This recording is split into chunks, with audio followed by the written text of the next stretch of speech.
नाज़रीन, गुड्डू मां 15 ॾींहं अॻु बाबडा अस्पताल जो MS डॉक्टर मुनीर अहमद नाइज बाज़ियाब न थी सघियो। डॉक्टर जी बाज़ियाबी लाइ paramedical staff, Babda hydro union, SUP ऐं शहरनि सियासी समाजी अॻवाननि एहतजाजी मुज़ाहिरो करे धरणो हुयो। उन ई हवाले सां वीडियो लिंक ते मौजूदु आहे सैयद वसीम शाह बुखारी। जी सैयद वसीम।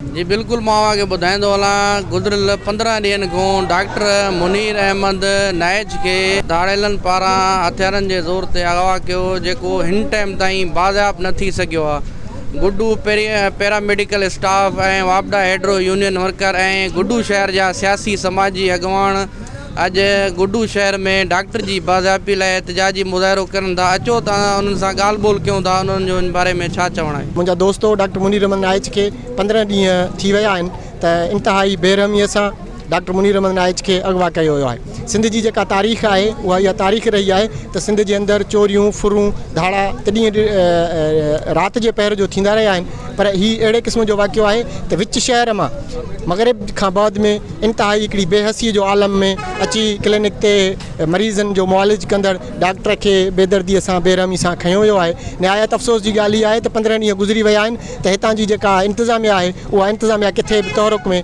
नज़र कोन थी अचे। पूरे पाकिस्तान जे सदर, प्राइम मिनिस्टर ऐं ख़ासि तौर chairman PP Bilal Bhutto Zardari, chief minister Sindh, IG, DIG ऐं DPO साहिब खां ऐं हितां जे अवाम खां ऐं हितां जे सियासतदान खां पुरअमन अपील कयूं था तव्हां डॉक्टर साहिब जी बाज़ियाबी लाइ पुरअमन इक़दामात कया वञनि। कश्मीर बिलख़सूस गुड्डू असांजो अमन जो एरिया हूंदो, ॿाहिरियां माण्हू हिते गुड्डू में अमन जे लाइ ईंदा। हाणे असां गुड्डू वारा पंहिंजे अमन जे करे बेज़ार थी विया आहियूं। असांजो इहा सवाल हाणे असां इहा सवाल कंहिं खां कयूं, असांखे ख़बर नथो पए। असांजो पुलिस जेको आहे हिन टाइम ताईं बिल्कुलु नाकाम थियल आहे।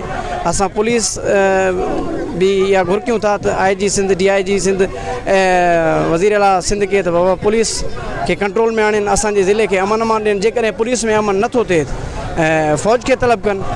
असांखे अमन खपे ऐं डॉक्टर मुनीर अहमद नाइज खे जल्द जल्द बाज़ियाब कयो वञे।